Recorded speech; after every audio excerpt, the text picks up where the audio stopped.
You almost have to live under a rock not to know of or hear about the Middle East conflict, aka the Jewish people versus Palestine. In 1948, Israel gained the status of statehood, but at the cost of freedom of another. Ever since, the Palestinian people and the Israelis have been at perpetual war. As we've proven in parts 1 through 4, the Jewish people are in fact Ukrainians from an area formerly called Khazaria, as attested by their own Jewish historians, scholars, and rabbis. The Palestinians, on the other hand, have a different story.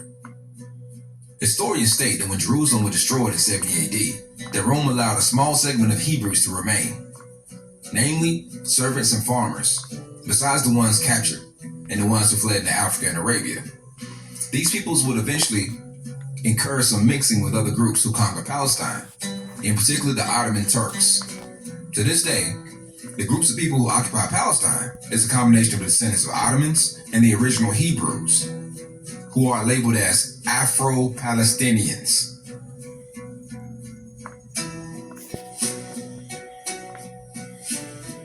The African presence is still visible in Israel today. There are thousands of African Palestinians who live in Israel with deep roots to the land, whose ancestors date back for centuries. I met with Ali Jaddah, tour guide, and the informal mayor of the African Palestinians in Old Jerusalem. I asked him about his life and relations between the Afro-Arabs and the Jews. Well, life for him, I think it's the hell. I'm one of those people who had experienced that. To be Palestinian, that's a big problem.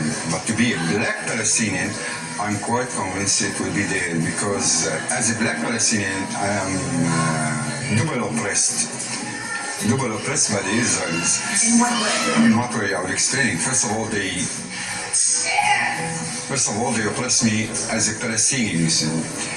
Secondly, they oppress me because of my color. Whenever I go around in the Israeli side, they call me Kushi. Kushi means nigger.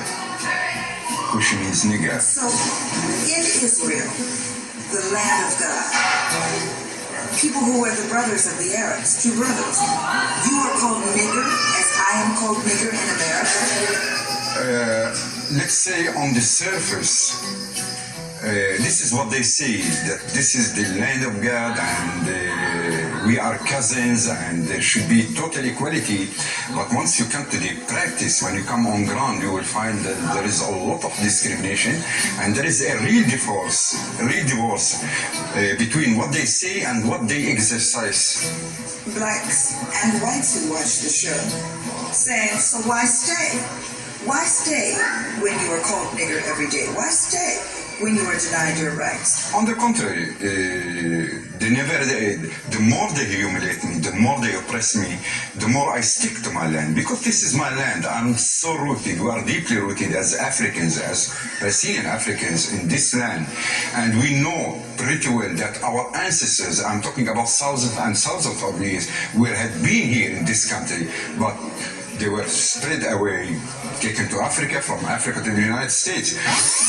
Our ancestors, I'm talking about thousands and thousands of years, had been here in this country, but they were spread away, taken to Africa, from Africa to the United States, from Africa to the United States, from Africa to the United States, from Africa to the United States, from Africa to the United States. I am Sar Madiel Ben Yehuda. Sar means minister. My title in the community, my role as minister, my portfolio is that of information.